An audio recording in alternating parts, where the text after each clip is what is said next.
Assalamualaikum warahmatullahi wabarakatuh. How are you students? Good morning. I hope all of you are fine.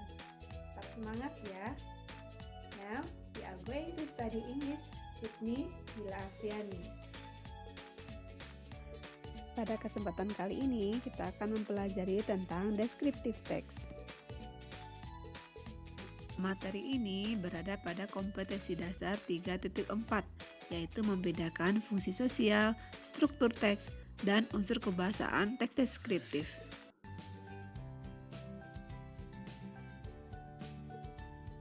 Setelah mendapatkan materi ini, Ananda diharapkan mampu mendeskripsikan orang, binatang, benda, tempat bersejarah dengan memperhatikan fungsi sosial, struktur teks, dan unsur kebahasaan teks deskriptif. The definition of descriptive text is a text that describes a particular person, place, or thing in detail. Pengertian dari teks deskriptif adalah yaitu teks yang menggambarkan dengan jelas sifat-sifat yang melekat pada sesuatu, baik itu manusia, hewan, tumbuhan, atau benda mati. The purpose of descriptive text is to describe a characteristic for person, place, or thing in detail. Sedangkan tujuan dari descriptive text adalah untuk memberikan informasi dengan jelas mengenai objek yang akan digambarkan kepada pembaca. Berikutnya adalah generic structure atau struktur teks. The first is identification. It introduces of a person, place, animal, or object that will be described. Struktur yang pertama yaitu identification, yaitu mengidentifikasi objek yang akan dideskripsikan. Fungsinya untuk memperkenalkan kepada pembaca tentang objek yang akan kita jelaskan. The second is description. It gives the details to the object described, example features, forms, colors, or anything. Struktur teks yang kedua yaitu description. Dia memberikan gambaran detail tentang objek yang akan digambarkan.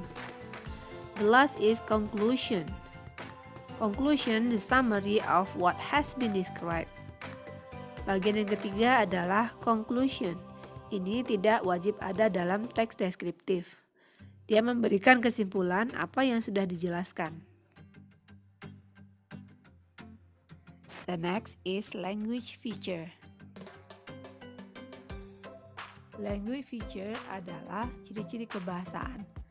Teks deskriptif mempunyai 3 ciri kebahasaan. The first is object. Objek yang digunakan haruslah spesifik.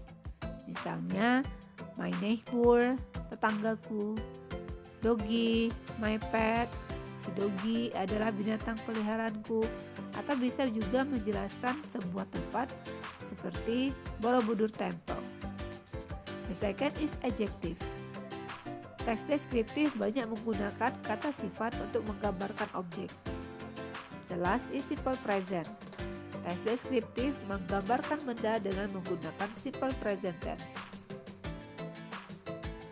Setelah mendapatkan informasi tentang definisi, fungsi sosial, struktur teks, dan ciri kebahasaan teks deskriptif, sekarang kita akan memperhatikan beberapa contoh.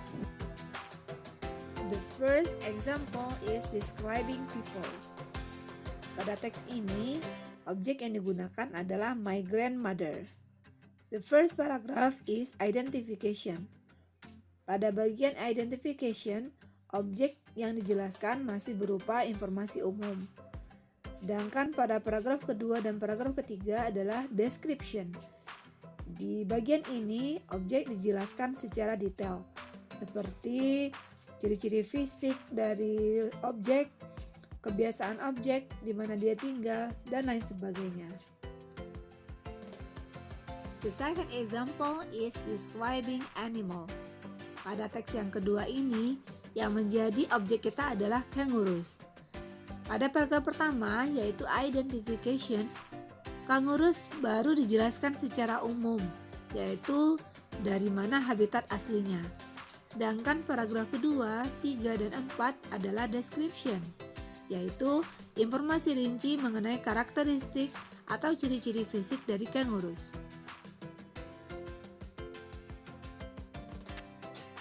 The last example is describing place. Pada contoh yang terakhir ini, yang menjadi objek kita adalah Kuta Beach. Pada paragraf pertama, informasi yang kita peroleh masih merupakan informasi umum. Ini disebut dengan identification.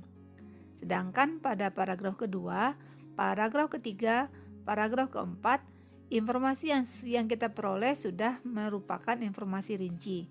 Nah, ini disebut dengan description.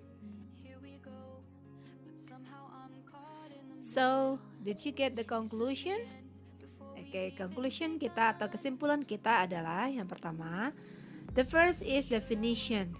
Descriptive text yaitu teks yang menggambarkan sifat-sifat pada sesuatu, baik itu manusia, hewan, tumbuhan, atau benda mati.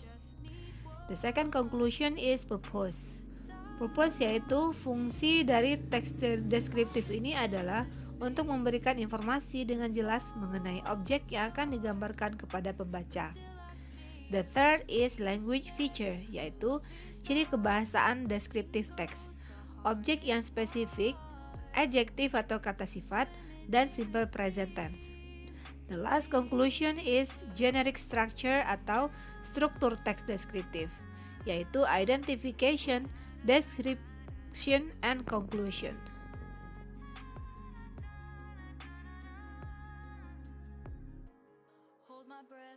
Sekarang waktunya untuk latihan.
This is the end of our meeting today.